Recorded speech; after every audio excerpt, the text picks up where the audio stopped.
Hi everyone, this tutorial is on the Bach Double Violin Concerto. Second violin part, that's the part that people usually learn first. And then whatever you learn from your experience with that second violin part, then you of course can apply to the first violin part later.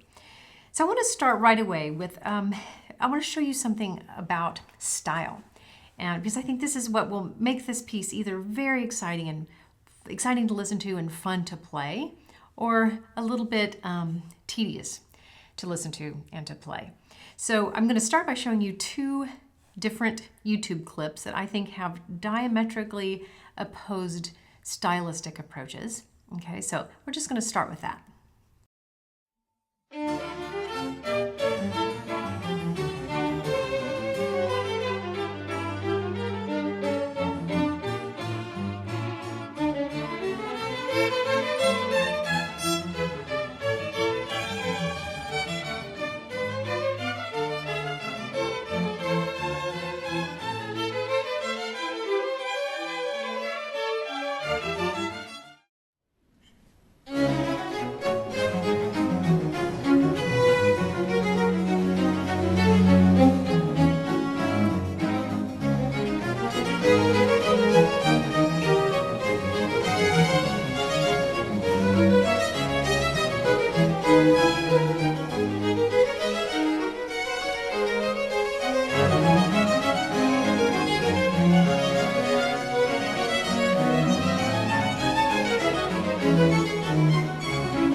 I hope you could see how different those stylistic approaches were from each other. In the first clip with David Oistrakh and his son Igor, you know, this 20th century style of uber projection and lots of muscle.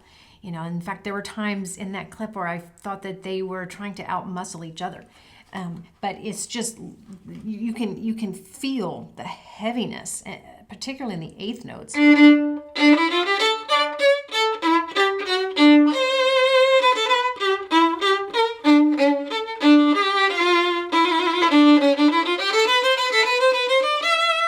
And then in the second clip, you had Rachel Podger and Andrew Manzi, these famous Baroque players. And first of all, they looked like they were having the time of their lives. And it was a completely different feel. It was lighthearted. You could hear the exuberance of the very nature of fast Baroque music. And you can also tell by the way I'm talking about this that is my bias, that I like to hear Baroque music and also this piece with a lighter, buoyant stylistic approach. So now, one thing they had that we don't, and that is they had Baroque setup instruments and Baroque bows. And this is a Baroque bow. And it's shorter than the modern bow. It's shaped differently.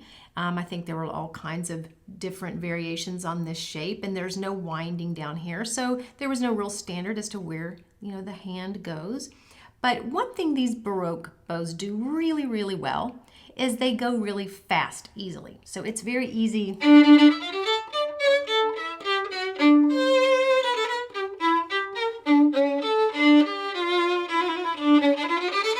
I'm not a Baroque player, so I'm not really accustomed to this bow. But what I can feel immediately is just how easy it is to play light and how difficult it is to play heavy, and with these heavy articulations in particular. So at the frog, it's harder to get that grab, that catch, that's so easy to do with a modern bow. You know, so we don't have those bows, but what I want to impress upon you is how free-spirited and lighthearted the music sounds when we have a lighter approach. And I'll talk more about that in detail after you watch this next clip. And these performers, in my opinion, are trying to embody the spirit of Baroque music with modern instruments.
talk about how we bring the breath of life back from the Baroque era into our playing style.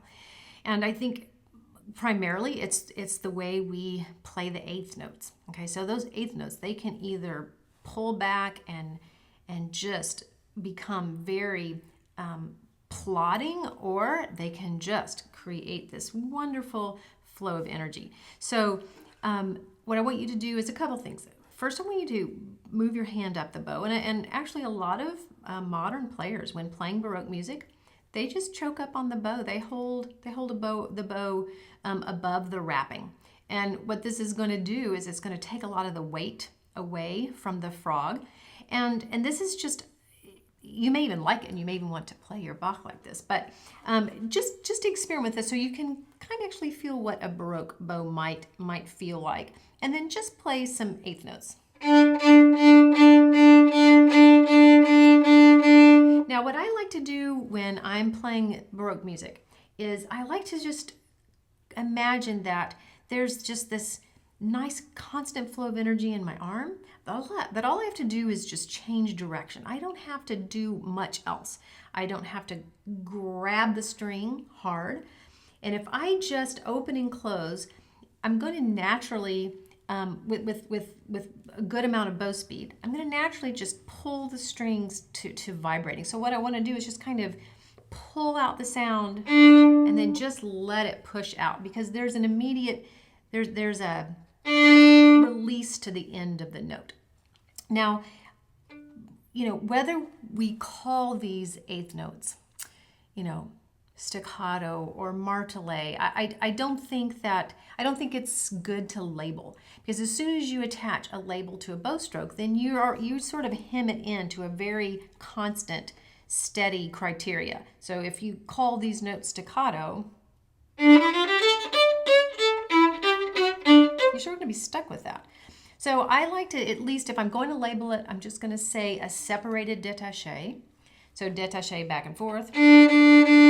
Separated means there's some space. So when you listen to professional instrumentalists talk about music, and they're talking about articulations and things like that, we don't really label, we describe. And one of the ways we describe bow strokes is we describe the nature of the beginnings of the notes, and then the nature of the in-betweens. So are things completely connected, or is there space?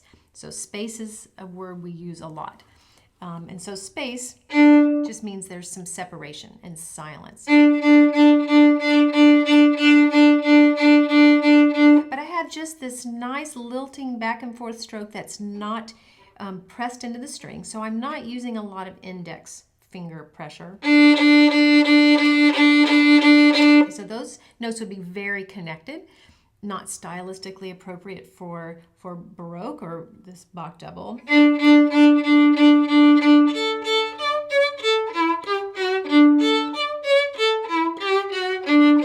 And then what I can do is I can vary that amount of space. I can put a little bit more in or take a little bit out, and when I do that, I also create some shape. So when I play this opening, I have more space at the beginning of the eighth note passage here, and then I start to connect a little bit more.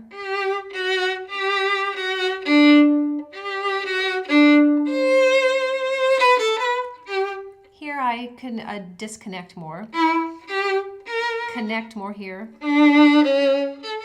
So when I connect these two notes, then I'm kind of bringing attention to them, and I'm making them sound like a different voice. So, so when you experiment, like I said, do it this way, and then after you do that, move back down normally, and then play with very little pressure, almost no pressure. So experiment with that as well.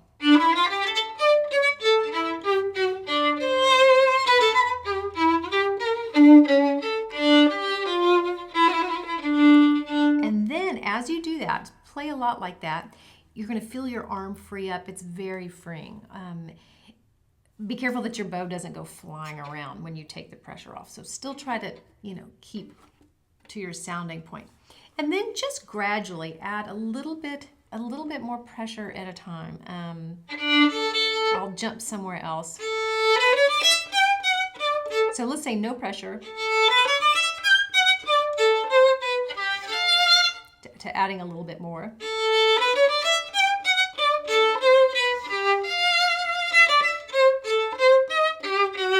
To maybe just a little bit more.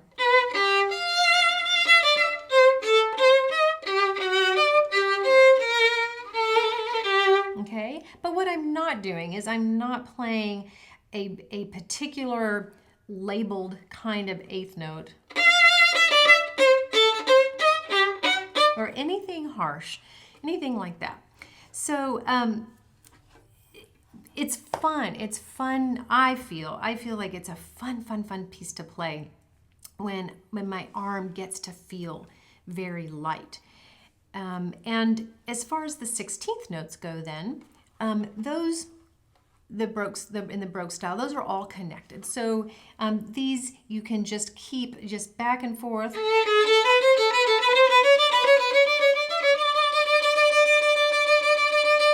Now, I could push in more, and then it would get super scrubby. And I don't think super scrubby is appropriate for this. So I just want you just to kind of start working this middle of the bow stroke, okay? Start, hold your bow up like this so you can kind of feel a lighter bow feel in your hand.